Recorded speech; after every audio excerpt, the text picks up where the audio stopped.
Welcome to my channel. Today we will study about three-dimensional representation of organic molecule. ठीक है, तो आज हम देखेंगे कैसे ऑर्गेनिक मॉलिक्यूल थ्री डायमेंशनल में रिप्रेजेंट होते हैं. ठीक है, the three dimensional 3D structure of organic molecule can be represented on paper by using certain conventions. मतलब अगर थ्री डायमेंशनल है, ठीक है, तो आप यहाँ पर देख सकते हैं ये तीनों के तीनों थ्री डायमेंशनल है. ठीक है, तो अगर हमें पेपर मतलब कि हमें बुक में ड्रॉ करना है तो हम कैसे थ्री डायमेंशनल रिप्रेजेंट करेंगे टू डायमेंशन में. ठीक है, देखेंगे. तो for example by using solid. ठीक है, तो ये solid and dash veg formula. तो क्या हम फॉर्मूला यूज़ करेंगे सॉलिड और डैश मीन्स आगे हम देखेंगे प्रॉपर्टी डायग्राम में. ठीक है, the 3D image of a molecule from a two-dimensional picture can be preserved. मतलब कि हम उसे टू डायमेंशन में दिखा सकते हैं ये फॉर्मूला यूज़ करके 3D इमेज को. In this formula, the solid wedge is used to indicate a bond projecting out of plane of paper towards the observer. ठीक है, मतलब ये मैं आपको एक बार पढ़ के समझा देता हूँ. बाद में आपको मैं एक एग्जांपल दूंगा मीथेन का, समझाऊंगा ठीक से, आपको समझ में आ जाएगा, कभी नहीं है भूलोगे. और जो डैश वेज है is use to depict the bond projecting out of the plane of paper away from the observer. ठीक है, देखिए ये एक मॉलिक्यूल है. ठीक है, आपको दिख सकता है नहीं, एक मिनट, ये देखिए.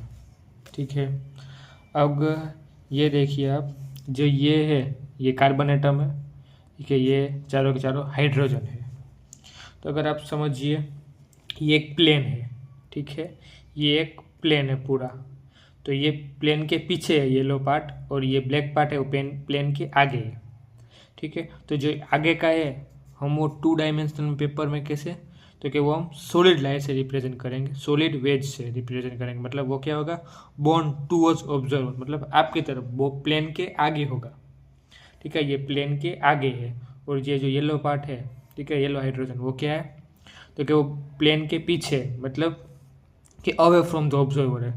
ठीक है, तो उसे हम डैश वेज लाइन से रिप्रेजेंट करेंगे. देखिए यहाँ पे है, तो ये कार्बन है. ठीक है, तो ये दोनों हाइड्रोजन है वो एक प्लेन में है, born in the plane of paper, मतलब वो प्लेन में है.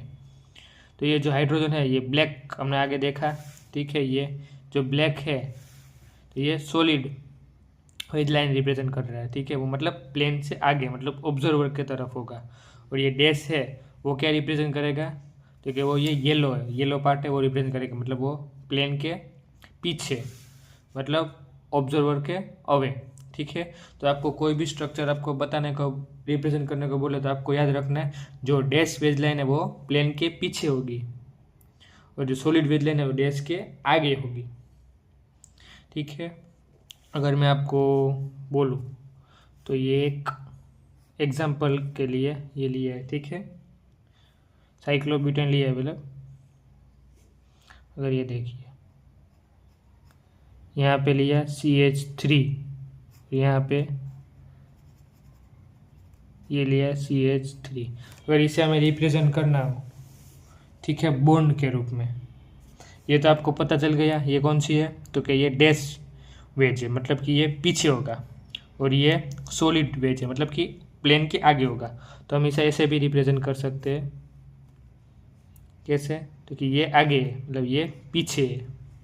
ठीक है, तो कभी कभी केमिस्ट्री में आपको जो ये है ये आपको देगा डायग्राम, और आपको इसे ध्यान में रख के रिएक्शन करनी होगी. मतलब ये बहुत इम्पोर्टेंट टॉपिक है. ठीक है, तो आपको समझ में आया होगा कैसे हम वेज और डैश रिप्रेजेंटेशन करेंगे मीथेन का. ठीक है, तो इसका यूज़ करके हमें ये बनाना है.